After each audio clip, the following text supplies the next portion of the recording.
Damos comienzo a un nuevo comentario bíblico expositivo. Servidores de Dios. Quien te habla es Manuel Cornejo. En esta ocasión estaré compartiendo la primera carta de Juan, capítulo 3 y versículo 6, donde dice: todo aquel que permanece en él no peca. Todo aquel que peca no le ha visto ni le ha conocido. La manifestación de la vida de los que están en Cristo no puede ser sino en santidad. La extensión general es que todo el que permanece. Tengas en cuenta que permanecer es la consecuencia de estar en él. De otro modo, permanecer en Dios exige abstenerse del pecado. Tengas en cuenta que la evidencia de no peca, aparentemente hay una contradicción, puesto que el apóstol afirmó al comienzo de la epístola que nadie puede decir que no tiene pecado, capítulo 1 y versículo 8, dando la forma de actuar cuando el creyente peca, mediante la confesión que restaura la comunión con Dios, capítulo 1 y versículo 9. Y en este caso, el que permanece en Cristo no persevera en vivir en el pecado. Esto, por tanto, no supone la impecabilidad del cristiano, ya que si alguien afirma que no peca, es mentiroso a Dios, capítulo 1 y versículo 10. Ya que una cosa es la caída ocasional en el pecado y otra la práctica habitual que contradice la realidad de la identificación con Cristo, capítulo 2, versículo 6. De otro modo, permanecer en Dios exige abstenerse del pecado, ya que es vivir en plena comunión con Cristo, es además disponer del poder divino para la victoria sobre el pecado, o si se prefiere, sobre el maligno o sobre el mal. Capítulo 4, versículo 4 y capítulo 5, versículo 4. El verbo en participio presenta aludiendo al pecado habitual, y note que no es el esporádico, sino el que peca como norma de vida. Y nótese que quien afirma conocer a Dios y practica el pecado en forma habitual está contradiciendo lo que dice ser, por lo que esa contradicción revierte contra él mismo, ya que todo aquel que peca no le ha visto ni le ha conocido. Así pues, no se trata de ver al Señor con visión natural, es decir, mediante los ojos humanos, sino con los ojos de la fe. La mirada a Cristo en ese sentido permite la salvación y equivale a creer. Mirad a mí y ser salvos todos los términos de la tierra, porque yo soy Dios y no hay más. Isaías capítulo 45 y versículo 22. También es el cumplimiento del tipo que estaba en la serpiente de bronce, puesta por Moisés en el mástil de la bandera, de modo que quien levantaba a ella sus ojos de fe era sano de la mordedura mortal de las serpientes en el desierto. Números, capítulo 21 y versículo 8 nos dice: y Jehová dijo a Moisés: hazte una serpiente ardiente y ponla sobre un asta, y cualquiera que fuere mordido y mirare a ella, vivirá. Y también el Evangelio de Juan, capítulo 3, versículo 14, nos está diciendo: y como Moisés levantó la serpiente en el desierto, así es necesario que el Hijo del Hombre sea levantado. Pero note que añade que no solo no le ha visto, sino que tampoco le ha conocido, en el sentido de conocimiento experimental, para recepción de vida eterna y comunión. Capítulo 2, versículos 13 y 14. Es por eso que Pecar es negar a Cristo, que no es compatible con el pecado, puesto que es santo. La práctica habitual del pecado, seguir pecando, es testimonio probatorio de que no ha habido el nuevo nacimiento, y el que peca sigue siendo una vieja criatura en lugar de una nueva criatura, como nos dice la segunda carta a los Corintios, capítulo 5 y los versículos 16 y 17. Tampoco debe de olvidarse que Juan está tratando de defender la verdad de la identificación con Cristo frente a los falsos maestros que enseñaban que tenían comunión con Dios y que le conocían sin necesidad de guardar los mandamientos sobre la moral que Él había establecido. Capítulo 2, versículos 4 al 6. Continúa ahora con el versículo 7, donde nos dice: Hijitos, nadie os engañe. El que hace justicia es justo, como Él es justo. Aquí vemos que Juan, usando nuevamente el vocativo hijitos, manifiesta el afecto entrañable que siente por los destinatarios de la epístola, ya que es el pastor hablando al rebaño, y lo hace para librar a las ovejas de los lobos rapaces que procuran destruirlas. Por tanto, el peligro de los falsos maestros era bien evidente. Su propósito es de engaño, ya que no puede ser de otra forma quienes son por relación hijos del maligno, que es mentiroso y homicida. Es posible que, si se tratase de gnósticos, estuvieran enseñando que se puede ser justo sin practicar la justicia, lo que es un engaño diabólico. Y nótese que la evidencia es precisa. Solo el que hace justicia es justo. Ahora bien, no es justo el que sabe lo que es serlo, ni el que habla de justicia, sino el que la manifiesta con la práctica habitual de ella. Y aquí Juan vuelve a usar la forma propia de escribir mediante contrastes, que es como si dijese: el que dice que es justo y no hace justicia es mentiroso, ya que los falsos maestros, ellos procuraban engañarles, y esta es una forma de engaño. El fruto define la realidad del árbol. Note lo que dice el Evangelio de Mateo, capítulo 7, los versículos 16 al 17. Por sus frutos los conoceréis. ¿Acaso se recogen uvas de los espinos o higos de los abrojos? Así todo, buen árbol da buenos frutos, pero el árbol malo da frutos malos. El pecado es injusticia, por cuanto se trata de quebrantar la ley, de modo que hacer justicia es vivir separado del pecado. Ezequiel, capítulo 18 y los versículos 5 al 9 nos dice: Y el hombre que fuere justo e hiciere según el derecho y la justicia, que no comiere sobre los montes, ni alzare sus ojos a los ídolos de la casa de Israel, ni violare la mujer de su prójimo, ni se llegare a la mujer menstruosa, ni oprimiere a ninguno, que al deudor devolviere su prenda, que no cometiere robo, y que diere de su pan al hambriento, y cubriere el desnudo con vestido, que no prestare a interés, ni tomare usura, que de la maldad retrajere su mano, e hiciere juicio verdadero entre hombre y hombre. Es mis ordenanzas. Caminaré y guardaré mis decretos para hacer rectamente. Este es el justo, este vivirá, dice Jehová el Señor. Por otro lado, el participio presenta en el verbo aquí denota la idea de hacer justicia como algo habitual. Tengas en cuenta que el alejamiento del pecado y la práctica de la justicia son manifestación visible de la identificación con Cristo.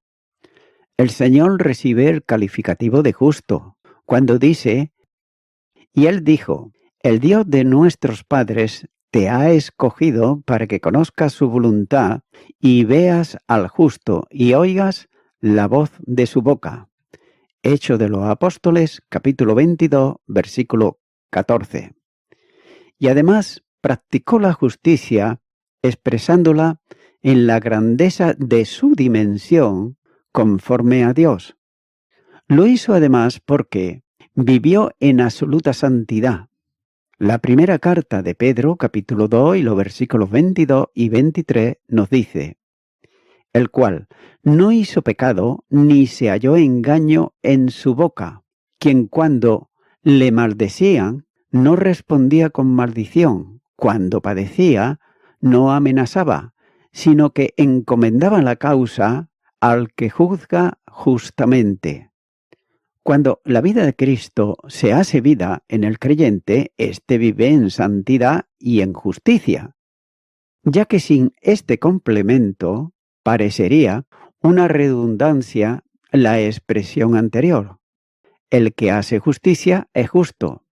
Eso es bien evidente, pero la afirmación toma una orientación bien diferente si se aprecia el comparativo. Lo mismo que refiriéndose a Jesucristo, que es justo. Esto le permitiría detectar a quienes pretendían engañarles. Así pues, solo quien es hijo de Dios es justo y practica además la justicia, no en toda la dimensión que es imposible, pero sí en la realidad de la vida de Jesús. Continuar con el versículo 8, donde dice: el que practica el pecado es del diablo, porque el diablo peca desde el principio. Para esto apareció el Hijo de Dios, para deshacer las obras del diablo.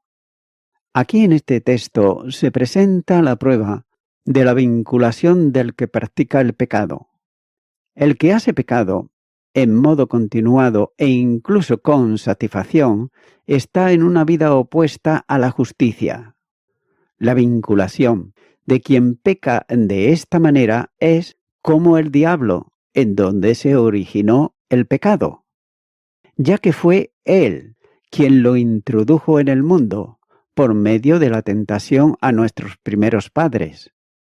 El que practica el pecado es del diablo por imitación y por pertenencia, dejándose conducir por él. Y así ocurría a modo de ejemplo con Judas, a quien Satanás indujo a entregar a Jesús, entrando en su corazón para poseerlo en plenitud y conducirlo a ejecutar la obra diabólica.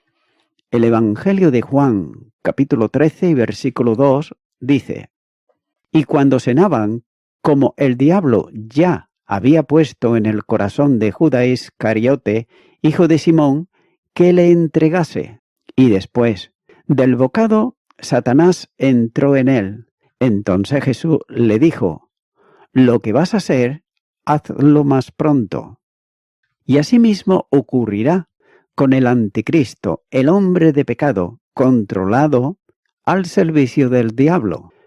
La segunda carta a los Tesalonicenses, capítulo 2 y versículo 9, dice: inicuo, cuyo avenimiento es por obra de Satanás, con gran poder y señales y prodigios mentirosos.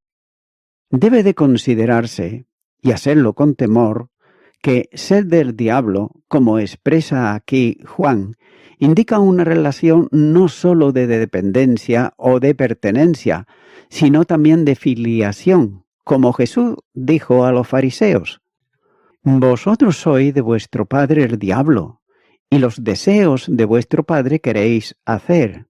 Él ha sido homicida desde el principio, y no ha permanecido en la verdad, porque no hay verdad en él. Cuando habla mentira, de suyo habla, porque es mentiroso y padre de mentira. Evangelio de Juan, capítulo 8 y versículo 44. Es suficiente con saber que quien comete pecado, es decir, el que vive satisfecho con la práctica habitual del pecado, es del diablo. También debe de considerarse como Juan da la principal característica del diablo, cuando dice que peca desde el principio. Primeramente porque el pecado se manifestó inicialmente en él, comenzando a pecar tiempo después de su creación. Ezequiel capítulo 28 versículo 15 dice: Perfecto eras en todos tus caminos, desde el día que fuites creado hasta que se halló en ti maldad. El pecado asentado en él lo posee de modo que su naturaleza le lleva a la comisión continuada del pecado. De otro modo, no puede dejar de pecar. En segundo lugar, desde el principio en relación con los hombres, ya que su actividad diabólica lo llevó a tentar al hombre para hacerle caer en el pecado, convirtiéndolo en pecador como él.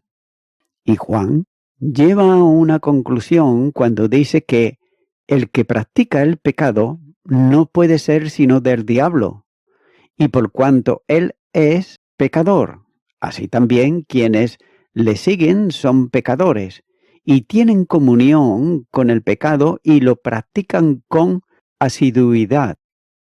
También, note que en la solución al problema del pecado, de lo que se ha considerado anteriormente es la obra del Salvador, que libera a los pecadores que creen del poder del pecado y los traslada a su reino. Colosenses capítulo 1 y los versículos 13 y 14 dice: el cual nos ha liberado de la potestad de las tinieblas y trasladado al reino de su amado Hijo, en quien tenemos redención por su sangre, el perdón de pecados. La acción liberadora del poder del pecado solo es posible cuando el Hijo de Dios actúa en el pecador, que ha creído y ha sido regenerado, concediéndole y haciendo posible la libertad del mal. Evangelio de Juan, capítulo 8, versículo 36, nos dice: Así que, si el Hijo os libertare, seréis verdaderamente libres. Es por eso que la aparición del Salvador tiene el propósito de deshacer, es decir, destruir las obras del diablo. Pero también es evidente que las obras del maligno no se han destruido en el sentido de hacerlas desaparecer, por cuanto se sigue manifestando y Satanás continuará actuando hasta el tiempo en que sea atado y quede inactivo. Apocalipsis, capítulo 20, versículo 3 nos dice: Y lo arrojó al abismo y lo encerró, y puso su sello sobre él, para que no engañase más a las naciones, hasta que fuesen cumplidos 1000 años, y después de esto debe de ser desatado por un poco de tiempo. La obra de Jesucristo provee de poder al cristiano, para no estar sujeto a la esclavitud del pecado, instrumento en manos de Satanás.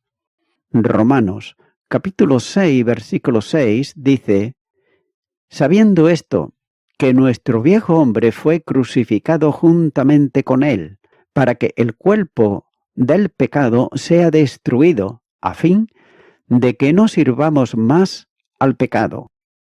En la identificación con Cristo, el viejo hombre, que estaba esclavizado por el diablo, queda abolido para el pecado, es decir, sin poder operativo que cautive y arrastre hacia el mundo del pecado y de la muerte. De manera que la naturaleza caída y pecaminosa queda sin poder esclavizante para determinar la vida del creyente, de tal manera que ahora puede vivir una vida no simplemente distinta a la anterior, sino contraria a ella, de modo que no sirva más al pecado. El poder de Satanás fue quebrantado por la obra del Hijo de Dios. Hechos de los Apóstoles, capítulo 2 y los versículos 14 y 15 nos dice: Así que, Por cuanto los hijos participaron de carne y sangre, él también participó de lo mismo, para destruir por medio de la muerte al que tenía el imperio de la muerte, esto es, al diablo, y librar a todos los que por el temor de la muerte estaban durante toda la vida sujetos a servidumbre. Practicar el pecado es situarse frontalmente en contra de Cristo y su obra. Quiere decir Juan que no hay término medio, o se es hijo de Dios o se es hijo del diablo. De manera que quienes practican el pecado son hijos del diablo. Pero aun cuando las obras del diablo no son destruidas en general, sí lo son en cuanto al sistema de mentira y engaño suyo, enseñado por medio de los falsos maestros. El Hijo de Dios vino para destruir la mentira mediante la verdad, que en cuanto a plenitud es el mismo. Por tanto, persistir en el pecado pone de manifiesto que quien así vive no ha nacido de Dios. Continuará con el versículo 9, donde dice: todo aquel que es nacido de Dios no practica el pecado, porque la simiente de Dios permanece en él y no puede pecar, porque es nacido de Dios.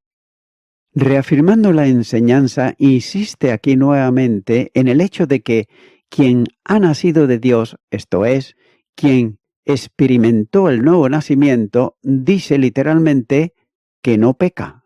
La Reina Valera traduce como no practica el pecado. En el Evangelio trata más ampliamente el tema del nuevo nacimiento, y especialmente en el relato del encuentro de Jesús con Nicodemo, en Juan capítulo 3, versículos 3, 5, 6 y 7. Pero lo que es necesario recordar es que solo es un hijo de Dios el que ha nacido de nuevo, y esa conducción alcanza a todo creyente. La expresión nacido de Dios es típica de Juan en esta epístola, en el capítulo 2, versículo 29 y capítulo 3, versículo 9, ya que se refiere al nacimiento espiritual en el pasado y la vida como hijo de Dios, y la vida como hijo de Dios se desarrolla de ahí en adelante. El origen y la existencia de esta nueva vida está en Dios. La conducta de quien es hijo de Dios tiene el principio de santidad, de modo que Juan dice que no peca. Pero note que no niega el apóstol la caída ocasional en el pecado del creyente, como señala el capítulo 1, versículo 10 y capítulo 2, versículo 1.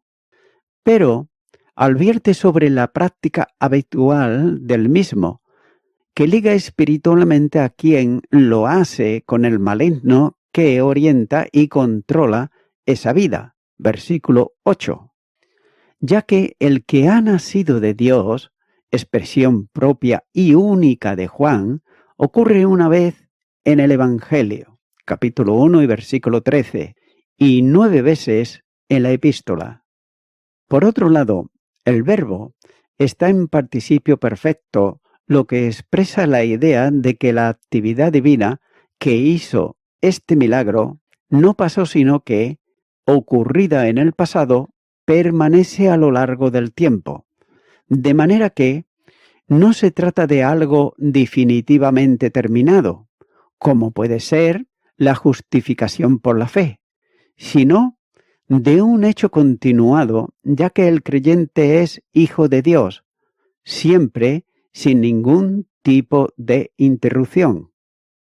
También debe de considerarse que Juan hace referencia aquí a la simiente. El término tiene que ver con esperma, que hace posible la fecundación para el nacimiento de una nueva persona. Aquí equivale al germen que originó la nueva vida del creyente. Y el agente originador es el Espíritu Santo, autor del nuevo nacimiento, ya que el poder de Dios capacita para no practicar el pecado. El poder vivificante es el resultado de la unión vital con Cristo, espíritu vivificante. La primera carta a los Corintios, capítulo 15, versículo 45, dice: Así también está escrito: fue hecho el primer hombre Adán, alma viviente; el postre Adán, espíritu vivificante. Por la vinculación y comunión con Dios, el principio de vida divina está en el creyente. La segunda carta de Pedro, capítulo 1 y versículo 4 dice: por medio de las cuales nos ha dado preciosas y grandísimas promesas, para que por ellas llegaseis a ser partícipes de la naturaleza divina, habiendo huido de la corrupción que hay en el mundo a causa de la concupiscencia. Por otro lado, la presencia del Espíritu Santo en cada creyente mantiene el principio vivificante de Dios. Esta debe ser la interpretación al tema de la simiente que otros consideran aplicable a Cristo, quien es la semilla o descendencia de Dios por excelencia.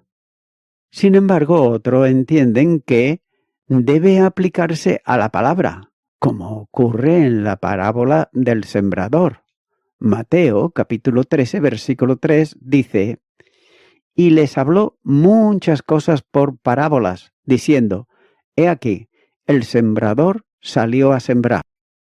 Y el mismo apóstol Pedro afirma, cuando dice: siendo renacidos no de simiente corruptible, sino de incorruptible, por la palabra de Dios que vive y permanece para siempre. Y también Santiago dice que el de su voluntad nos hizo nacer por la palabra de verdad, para que seamos primicia de sus criaturas. Santiago capítulo 1 y versículo 18. Incluso el apóstol Pablo escribe y dice que, pues en Cristo Jesús yo os engendré por medio del Evangelio. Primera carta a los Corintios, capítulo 4, versículo 15. Así pues, no cabe duda de que la Escritura es palabra de salvación. Hechos de los Apóstoles, capítulo 13, versículo 26, ya que es palabra de gracia. Hechos de los Apóstoles, capítulo 14, versículo 3. Además, es palabra de vida. Filipenses, capítulo 2, versículo 16.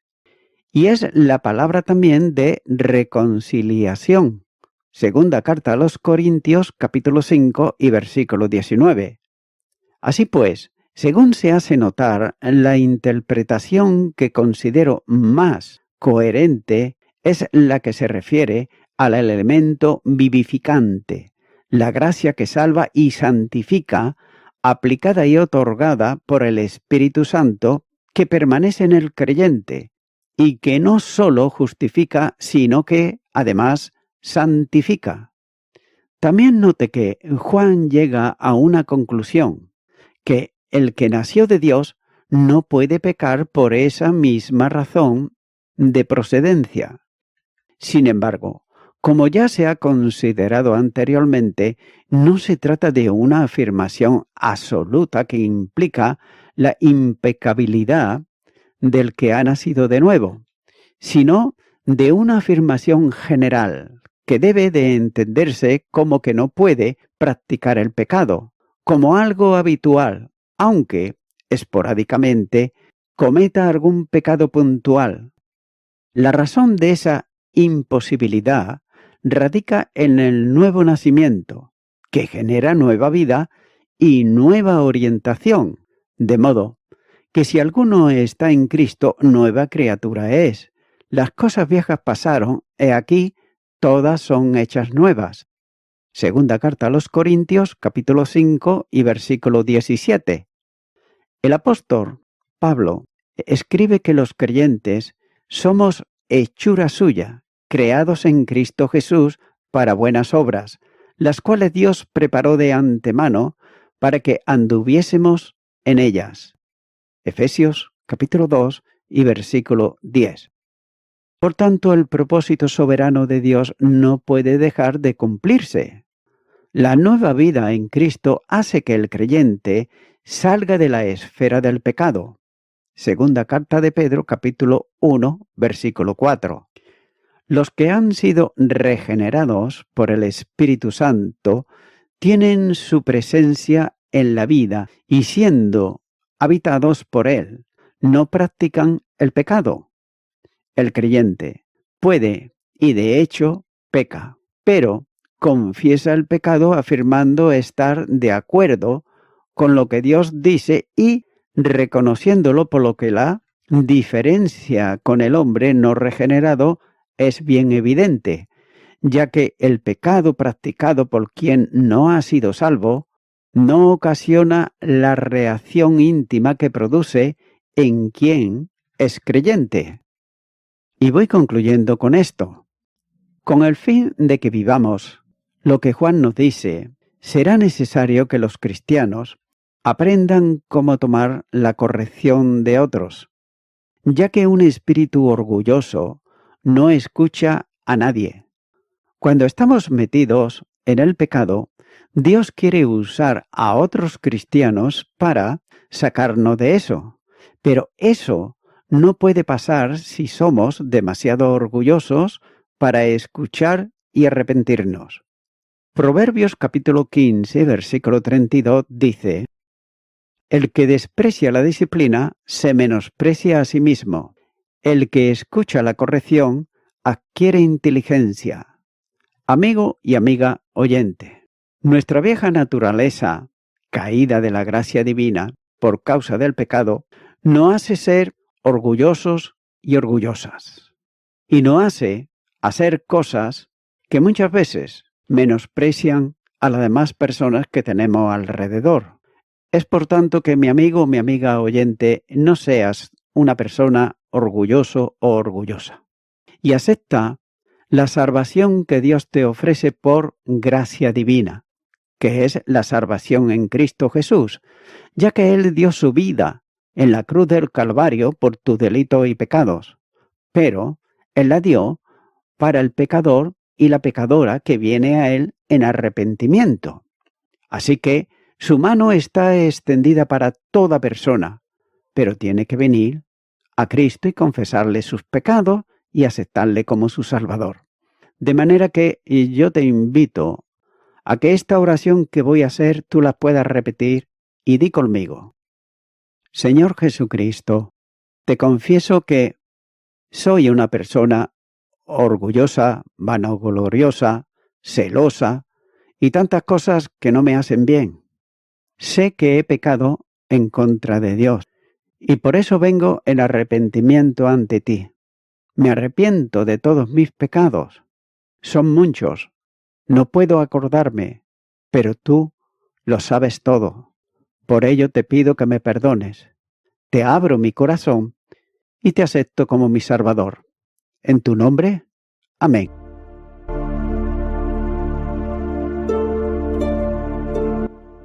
Amigo y amiga oyente, si tú has hecho esta oración de corazón, te recomiendo que comiences a orar a Dios, en primer lugar, en el nombre del Señor Jesucristo. Orar a Dios no es rezar, sino que es hablar con una persona. También te recomiendo que leas la palabra de Dios y lo hagas a diario. Comienza, por ejemplo, con el Nuevo Testamento.